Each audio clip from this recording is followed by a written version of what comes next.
2026 FIFA বিশ্বকাপ জিতবে Netherlands, আর Brazil বাদ পড়বে দ্বিতীয় রাউন্ড থেকেই।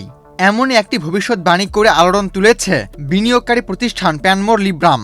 প্রতিষ্ঠানটির দাবি, এর আগেও তারা জার্মানি, ফ্রান্স ও আর্জেন্টিনার বিশ্বকাপ জয়ের পূর্বাভাস সঠিকভাবে দিতে পেরেছিল। 20 পৃষ্ঠার গবেষণা মডেলটি তৈরি করেছেন। ওদের স্বপ্ন পূরণে পাশে থাকতে পেরে আমরা গর্বিত। প্যানমোর লিব্রাম প্রতিষ্ঠানের কৌশলবিদ জোয়াকিম ক্লেমেন্ট। তবে আসন্ন বিশ্বকাপকে সামনে রেখে করা এই পূর্বাভাস মাঠের পারফরমেন্স বা কৌশলগত বিশ্লেষণের উপরে নয়, বরং বিভিন্ন সামাজিক ও অর্থনৈতিক সূচকের ভিত্তিতে তৈরি। মাথাপিছু আয়, জনসংখ্যা, জলবায়ু, স্বাগতিক সুবিধা এবং ফিফা র্যাঙ্কিং এসব উপাদান একত্র করে তিনি মডেলটি প্রণয়ন করেছেন। ক্লেমেন্টের মতে এসব উপাদানই পারফরমেন্সের প্রায় 55% ব্যাখ্যা করে, বাকি অংশ নির্ভর করে ভাগ্যের উপর। চমকপ্রদ বিষয় হলো এই মডেল সাম্প্রতিক 3 বিশ্বকাপের চ্যাম্পিয়ন জার্মানি, ফ্রান্স ও আর্জেন্টিনা নিয়ে সঠিকভাবে পূর্বাভাস দিয়েছিল।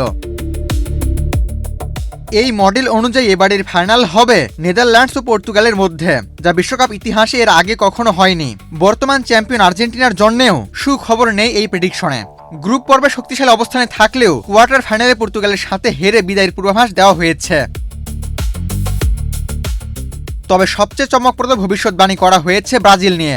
গবেষণা মডেল অনুযায়ী সেলেসাওরা সেকেন্ড রাউন্ডে হেরে যেতে পারে জাপানের কাছে। এমনটি ঘটলে তা হবে বিশ্বকাপ ইতিহাসের অন্যতম বড় ধরনের অঘটন।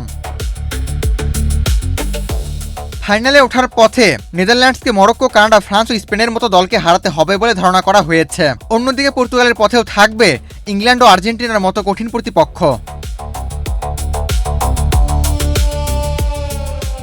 3 বার ফাইনালে উঠেও শিরোপা জিততে পারেনি নেদারল্যান্ডস, তাই অনেকের কাছে তারা বিশ্বকাপ না জেতা সেরা দল হিসেবেই পরিচিত। যদিও ব্যাটিং সাইডগুলোর হিসাবে তাদের জয়ের সম্ভাবনা মাত্র 3%, তবুও এই গবেষণা মডেল একটি বড় ধরনের অঘটনের ইঙ্গিত দিচ্ছে, যা ফুটবল বিশ্বকে নতুন করে চমকে দিতে পারে। আবু তালহা, বাংলাদেশ প্রতিদিন।